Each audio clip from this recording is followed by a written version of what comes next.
let's break this tune down. Now, to do it, especially if you're going to play along with the song, the album, let's say, gotta tune down or it's going to sound like a train wreck. So, let me tune up my tuner so you can actually hear what I'm doing. Okay, E flat, A flat, D flat.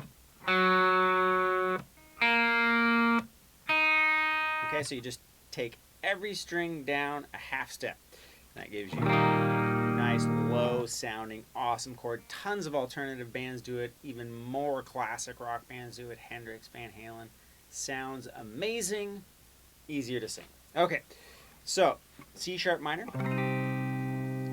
Straight up from there, we're going to go G sharp major.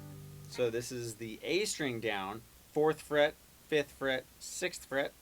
Straight up from there, E string down, 4th fret, 6th fret, 5th fret. Okay?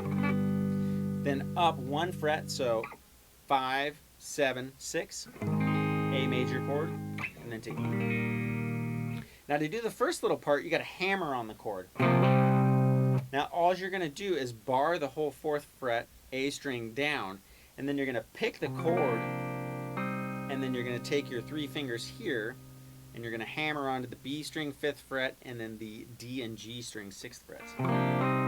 Make sure you're right on the tip so you get all those strings in there. Then you're just going to do an upstroke. So it's, okay, one more time.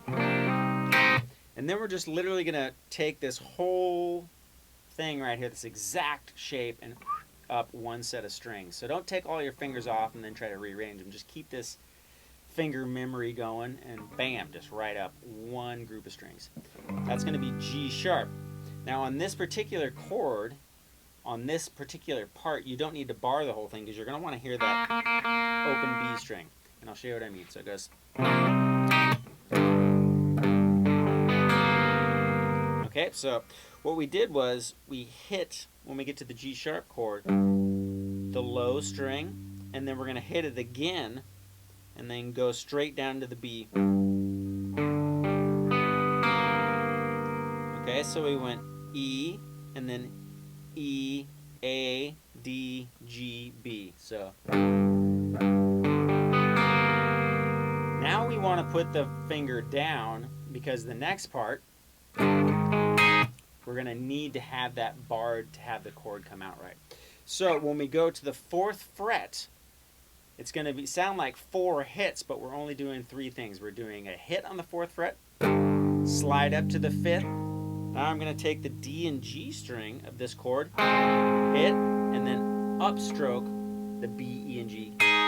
Okay, so we got, so.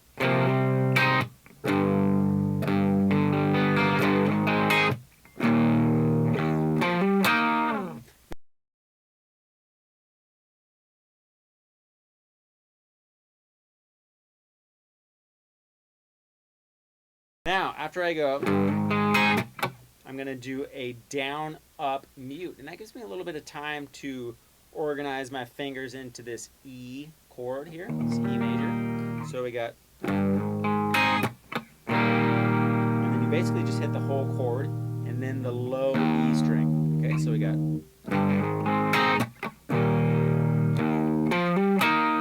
Now after that, you're going to go up to the A string 9, and hammer on from 9 to 11, and then you're going to hit the D and G strings 9th fret. So you hit this chord, then when you hit the open E, start moving up to this position, which is the back side of an E chord up here. So you got